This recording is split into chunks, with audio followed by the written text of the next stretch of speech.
গান অভিনয়টা খুব ঠান্ডাভাবে করতে হয়, নাইলে ভালো হয় না। এত ক্যামেরা, এত মানুষ তাকায় থাকলে আমি অভিনয় করতে পারবো না, নাচতেও পারবো না, গাইতেও পারবো না। আমার বাবা আমাকে আমার বাবার আজকে জন্মদিন, আজকে সিনেমা দেখাতে নিয়ে আসলাম ফ্যামিলিকে।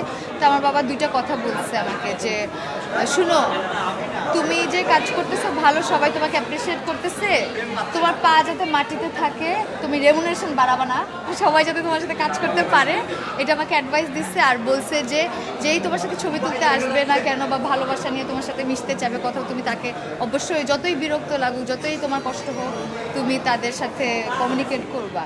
তো আমি এই যে ভালো কথাগুলো শুনলে আমার একটু ভয় লাগে। আমি চাই যে আমার মতনই থাকতে, চুপচাপ যে কাজ করতেছি করি, কিন্তু হ্যাঁ মানে আমি যাতে এরকমই থাকি আর কি। এত ক্যামেরা, এত মানুষ তাকায় থাকলে আমি অভিনয় করতে পারবো না, নাচতেও পারবো না, গাইতেও পারবো না। এটার জন্য আমাকে একটা কমফোর্ট জোনে যাইতে হয়। সো গান অবশ্যই শোনাবো। আর আমি তো নতুন, এখনই মাত্র একটা ছড়া গান গাইছি সিনেমায়। সো এটা শোনাবো, সমস্যা না। আপনাদেরই তো কত দেখা হবে, কোন এক ফাঁকে শোনাই দিব।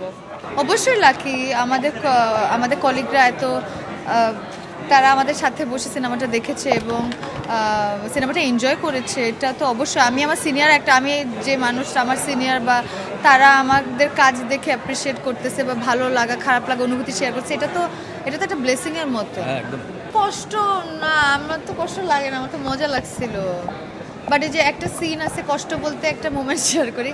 আর যে আমাদের যে কি জানি বলে যে এটা কি বলে, শিলাবৃষ্টির যে সিনটা, ওই সিনটার সময় তো তখন ছিল অনেক ঠান্ডা, এর মধ্যে বৃষ্টি, আর আমাদেরকে এরকম বরফ বানায় এরকম এরকম আমাদের গায়ের উপর ইয়া করছিল। তো এত ঠান্ডা ছিল, বারবার ভিজতে হচ্ছে।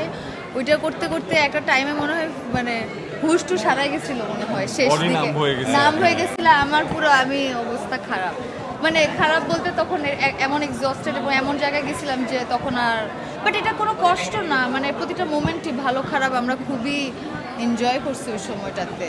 আমি আমার বাবা মার বড় সন্তান, আমি চাই যে বাকিটা সময় তাদেরকে যাতে ভালোভাবে পাশে থাকি, যাতে আমাকে সন্তান হিসেবে তারা যাতে মনে করে যে না, যে মানে জীবনটা সুন্দর, মানে একসাথে থাকতে পারি, এটাই।